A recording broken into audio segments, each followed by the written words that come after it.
Salut à tous et à toutes. Alors, ici c'est Portugal, la chaîne qui vous parle de l'immigration au Portugal. Dans cette chaîne, nous allons parler un peu concernant l'immigration, quel que soit par motif d'études, motif de travail, motif de santé, motif de tourisme. Alors, peu importe la raison par laquelle vous souhaitez immigrer au Portugal, ici c'est Portugal, c'est votre chaîne. Ça fait un bail. Domingas, ça fait 2 semaines que tu n'as pas publié des vidéos. Oui.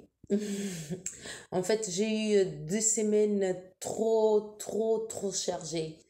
Comme je vous avais dit dans la vidéo dernière, vers la fin de l'année scolaire, donc j'avais plein de projets à faire et du coup, j'ai dû d'abord faire tous mes devoirs, tous mes projets. Et voilà, j'étais plus concentrée à mes projets et puis j'ai dit dès que j'allais finir, je vais recommencer avec les vidéos parce que j'ai pas eu le temps, ni même pour moi, j'avais pas du temps.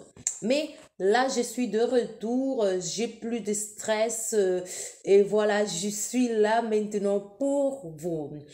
Alors, dans cette vidéo, je vais vous parler un peu concernant le visa de recherche d'emploi.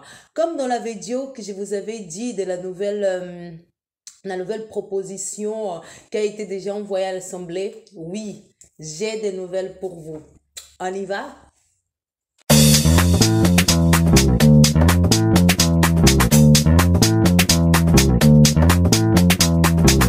Voilà, pour tous ceux qui ne savent pas de quoi il s'agit, ce visa de recherche d'emploi, j'avais déjà fait une vidéo, il est là et vous pouvez aller regarder, d'accord? Juste, je vais faire un petit récap. C'est une proposition qui a été donnée par l'un des partis politiques et a été déposée auprès du Parlement, dans laquelle ils ont instauré un nouveau type de visa qui c'est le visa de recherche d'emploi que peut faciliter les étrangères, peu importe dans le monde, de faire une demande de visa d'emploi, de recherche d'emploi, arriver ici sur le territoire portugais et puis chercher un emploi et avoir directement la résidence. Donc, c'est un visa qui vous donnera la résidence sans pourtant passer par la manifestation d'intérêt, sans pourtant avoir un contrat ou bien une offre d'emploi. Non, ce visa, c'est pour tout le monde. Donc, comme je vous avais dit l'autre jour, cette proposition a été déjà déposée auprès du Parlement portugais et que l'Assemblée a voté cette proposition le 21 juillet. Oui, donc le 21 juillet, ils ont voté cette proposition. Et c'était pas seulement cette loi qui allait changer, mais aussi plusieurs autres lois. Comme je vous avais dit, il y a aussi pour les visas pour CPLP, pour les pays qui parlent langue portugaise, de la communauté des pays qui parlent langue portugaise. Il y a aussi eu beaucoup de lois, d'articles pour la loi des migrants qui a été, voilà, des propositions qui a été approuvées comme étant aussi pour la résidence pour motif d'études, parce qu'ici au Portugal, normalement, la résidence pour motif d'études, on doit renouveler à chaque année. Donc, maintenant, ils ont dit pourquoi pas faire un exemple. Si la durée de votre formation, c'est de 3 ans, vous donnez une résidence équivalente à 3 ans au lieu de tout le temps changer. Et pourquoi pas? Donc, c'était une panoplie de lois, des articles qui ont été proposé auprès du Parlement pour pouvoir le changer. Et du coup, maintenant, le Parlement a voté, c'est pas toute loi, tous les articles qu'ils ont à voter à faveur, mais il y a ceux qui ont voté à faveur, comme celui-là qui nous intéresse de plus, qui est le visa de recherche d'emploi. Oui, ce type de visa a été approuvé. Ok, arrêtons là un peu. Oui, arrêtons là un peu. Est-ce que je peux déjà demander le visa? Non. La réponse, c'est non. Pourquoi non? Le Parlement, maintenant, il a approuvé cette loi. Maintenant, il y a eu plusieurs députés qui ont voté à faveur. Donc, disons que la majorité a voté à faveur et du coup, cette loi a été approuvée. Maintenant, quel est le deuxième pas? Le pas suivant, c'est que le Parlement, maintenant, ils ont envoyé ce bilan, disons, voilà, cette loi, cet article qui a été approuvé, ils ont déjà créé, en fait,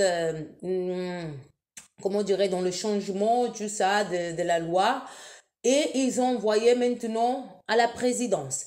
Ce que manque, c'est le président, d'accord? Donc, toute loi qui est approuvée au niveau du Parlement et puis doit passer à la présidence pour pouvoir signer pour que cette loi puisse être valable. Donc, du coup, cette loi a été déjà envoyée au président. Et quand est-ce que cette loi, une fois si le président accepte, voilà, tous ces changements, quand est-ce que ça sera actif? Donc, selon le bilan qui a été fait pendant la réunion au niveau du Parlement, d'accord, dès que le président signe cette loi, accepte le changement de tous ces articles, et puis le jour suivant, dès que cet article, on appelle ça ce décret présidentiel, sera publié, donc à partir de ce moment, cette loi prendra effet. Donc, c'est-à-dire le lendemain, ça y est, vous pouvez aller dans une ambassade et faire la demande de visa pour la recherche d'emploi. Parce que c'est ça qui a été écrit, que cette loi, il prendra effet dès le moment de sa publication. Voilà, dès le moment de sa publication, on appelle ici Diario da Repubblica ou bien le décret présidentiel. Donc, c'est vraiment une très bonne stratégie du gouvernement portugais parce qu'ici, le Portugal a une grande manque de main-d'œuvre, principalement pour le travail non qualifié. Pourquoi? Il y a aussi des travail qualifiés. Pourquoi je dis ça? Parce que la majorité des Portugais qui ont des diplômes, qui ont beaucoup étudié, beaucoup d'entre eux, ils préfèrent aller vivre dans des autres pays de l'Union européenne, tels comme le Luxembourg, des autres pays. Pourquoi? Parce que là-bas, le salaire, c'est plus élevé par rapport ici au Portugal. Donc, du coup, il y a quand même beaucoup d'emplois et il n'y a pas de gens. Il n'y a pas de gens pour pouvoir... il n'y a pas de gens pour pouvoir occuper ces places-là. Donc, c'est pour cela que le gouvernement est en train de créer des stratégies pour attirer ces personnes-là ici au Portugal pour pouvoir travailler et sans pourtant avoir le stress concernant la bureaucratie, d'avoir un document de résidence, tout ça. Voilà. Et dans la prochaine vidéo, je vais vous expliquer un peu quels sont les critères ou bien comment faire la demande pour ce visa.